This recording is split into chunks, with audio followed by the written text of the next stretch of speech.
Episode 5۔ میں Nadal اور پشمردہ قدموں سے اپنے وجود کو رگیدتا ہوا حویلی سے نکل آیا۔ میں نے ملنگی کو دھکے دینے کی زحمت سے بچا لیا تھا۔ حویلی سے نکل کر گھر تک پہنچنا محال ہو گیا۔ اس فرعون صفت وڈیرے نے چاچا چراغ کو بلا کر ڈانٹنے اور برا بھلا کہنے کا ارادہ کر رکھا تھا، اور طلب کیے جانے پر چاچے کو نہ جانے دینا میرے بس میں نہیں تھا۔ گھر پہنچ کر میں نے چاچی اور بہنوں کو وریام خان کی دھمکیوں اور گالم گلوچ کے بارے میں بتایا تو سبھی گھبرا گئیں۔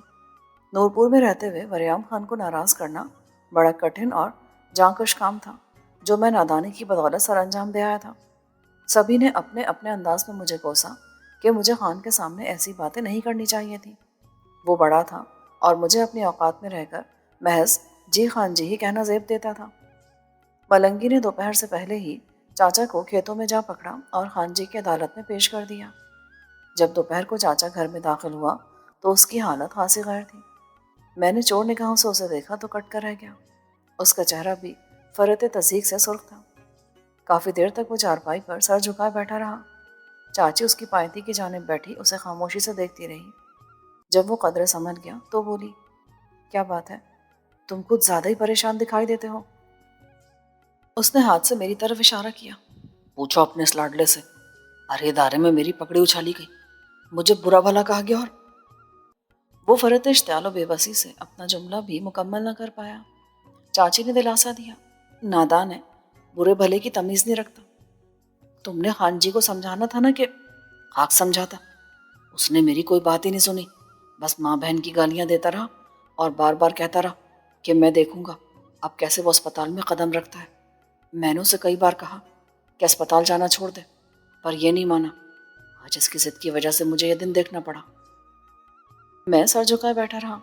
ندامت اور بے بسی کی ملی جلی کیفیت مجھ پر حاوی تھی۔ کہتا بھی تو کیا کہتا۔ کافی دیر کے بعد میرے لبوں سے پھوٹا، چاچا میں نے کوئی غلط بات نہیں کی تھی، میں نے اسے یہی بتایا تھا کہ میں ڈاکٹر کے پاس پڑھنے کے لیے جاتا ہوں۔ اس نے ڈاکٹر اور ماسٹر جی کی بیٹی زینب پر تہمت لگائی تھی، جس پر میں نے کہا تھا کہ ڈاکٹر ایسا آدمی نہیں ہے۔ بس میری بات سنتے وہ ہتے سے اکھڑ گیا۔ ٹھیک ہے، اس نے اپنے گھر بلا کر میری اور تمہاری بے عزتی کی ہے، اللہ ہمیں بھی کوئی موقع دے دے گا کہ اس کی پگڑی ہمارے پیروں تلے رولے گی۔ چاچا میری بات سن کر بھڑک اٹھا۔ اس کے منہ میں جو علم غلم آیا اس نے مجھے کہہ سنایا۔ اس نے بھی میرے اسپتال جانے پر پابندی عائد کر دی اور مجھے وریام خان کی حویلی پر جا کر معافی مانگنے کا حکم صادر کیا۔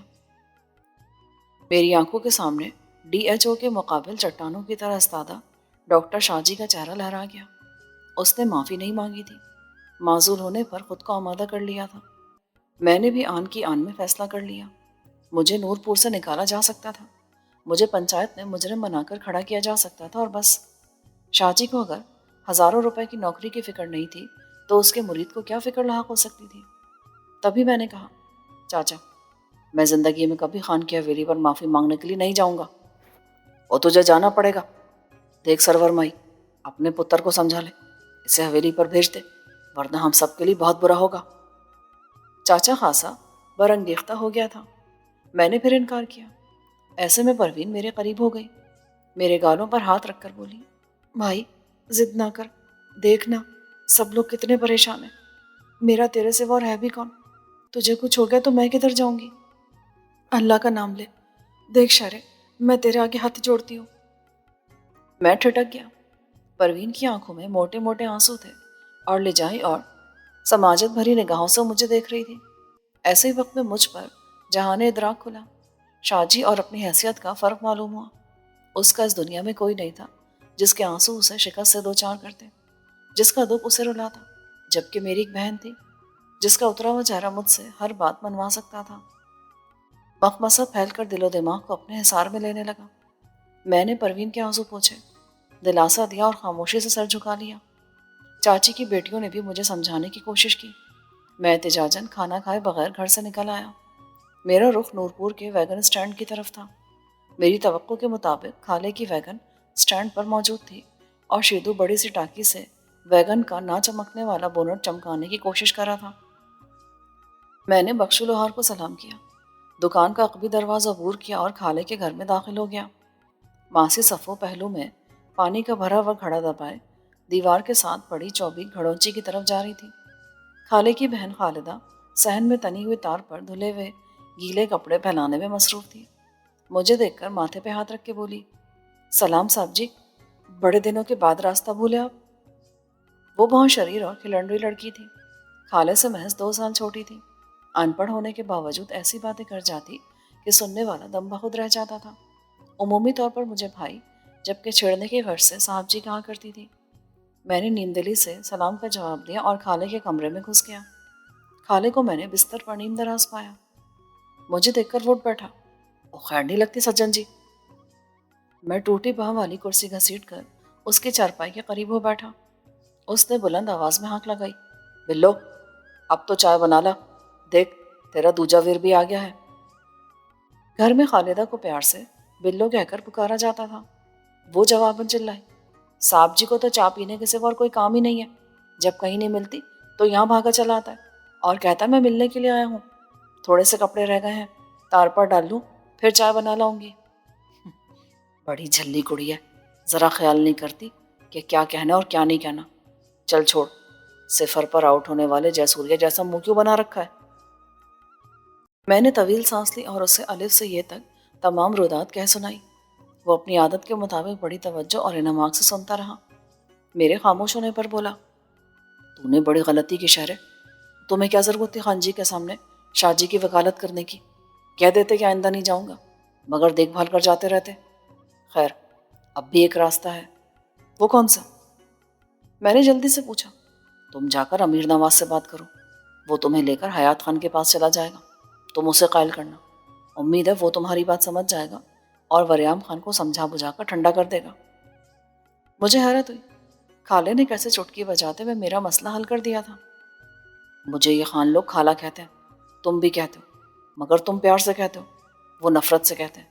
کبھی بھی مجھے خالد محمود نہیں کہیں گے، تمہیں کبھی کبھی شہریار کہہ لیتے ہیں، تو اس کا مطلب یہ ہے کہ ابھی تک ان لوگوں نے تمہیں اور تمہارے گھرانے کو اپنے قبیلے سے نہیں نکالا۔ اگر تم ایسے ان کے سامنے آتے رہو گے تو وہ دن دور نہیں جب تمہارا خاندان ان لوگوں کی برداشت سے باہر ہو جائے گا اور تم لوگوں کو نورپور سے دیس نکالا دے دیا جائے گا۔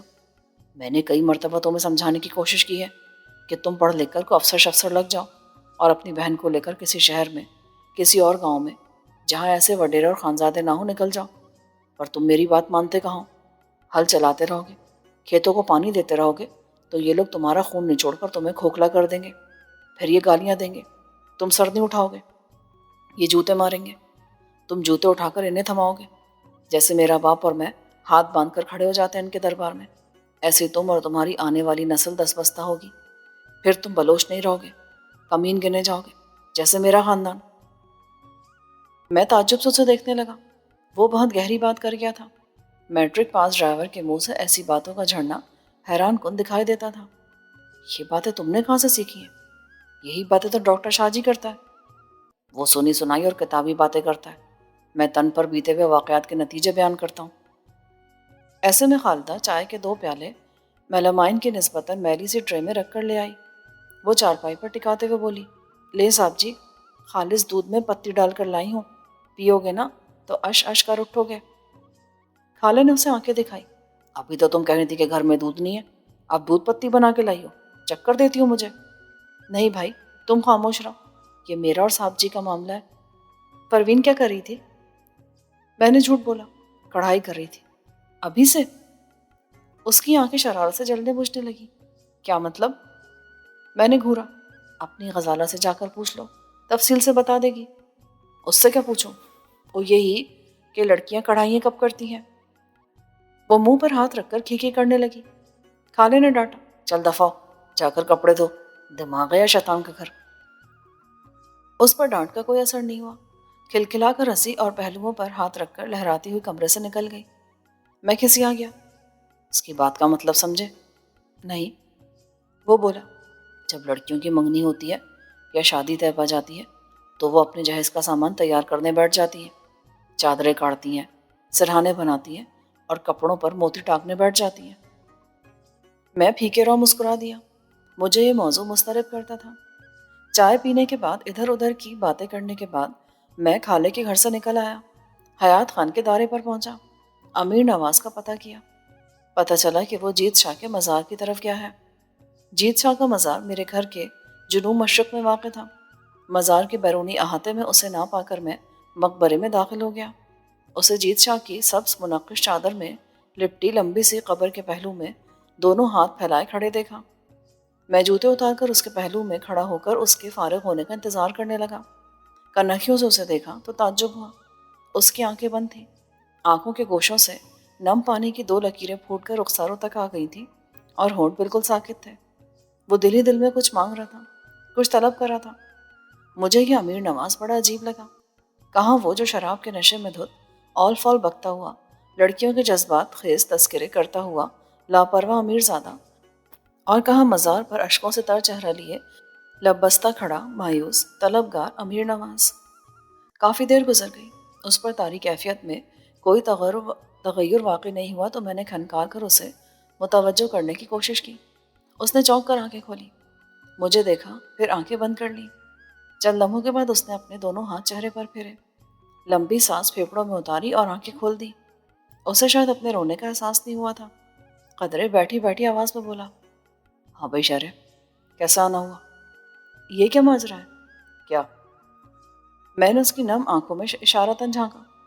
بس ویسے دل بھر آیا تھا یار، ورنہ رونے کی تو کوئی بات ہی نہیں تھی۔ اس نے نیم آزردگی سے کہا۔ ہم دونوں مقبرے سے نکل کر ٹہلتے ہوئے پختہ احاطے کے شمالی گوشے کی طرف آ گئے۔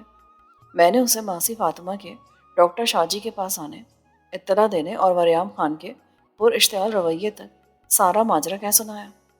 میرے خاموش ہونے پر وہ بولا، اب تم کیا چاہتے ہو؟ وریام خان مجھ سے ناراض ہے، میں چاہتا ہوں کہ وہ ناراض نہ رہے اور مجھے میرے حال پر چھوڑ دے۔ مشکل ہے، وہ نیم مایوسی سے بولا۔ اگر بڑا خان اسے سمجھائے تو وہ… میرا اشارہ حیات خان کی طرف تھا۔ خیر، تم فکر نہ کرو، میں ابا جی سے بات کر لوں گا۔ ڈاکٹر شاہ جی والا کیا قصہ ہے؟ کیا مطلب؟ یہ زینہ والا چکر کیا ہے؟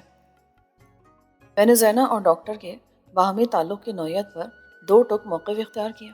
جو سچ تھا بیان کر دیا۔ وہ بولا، کہیں یہ نہ ہو کہ چاچا خان اس کہانی کو نمک پہ رش لگا کر نورپور کے گھر گھر میں پہنچا دے۔ یہاں کے لوگوں کو تم جانتے ہی ہو، بات کو پتنگڑ بنانے میں دیر نہیں کرتے۔ زینہ پر انگلیاں اٹھنے لگیں گی اور ڈاکٹر کا یہاں رہنا دشوار ہو جائے گا۔ میں نے کندھے اچکائے۔ اس کا حل بھی تمہیں کو ڈھونڈنا ہوگا۔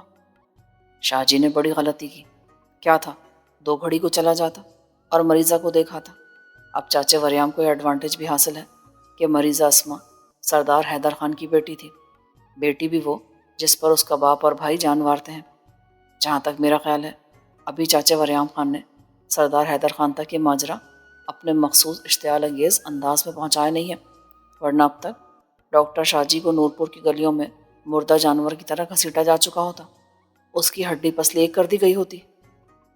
امیر نواز کے لہجے میں گمبھیرتا تھی۔ ایک سرد نامانوس سی لہر میرے تن بدن میں اتر گئی۔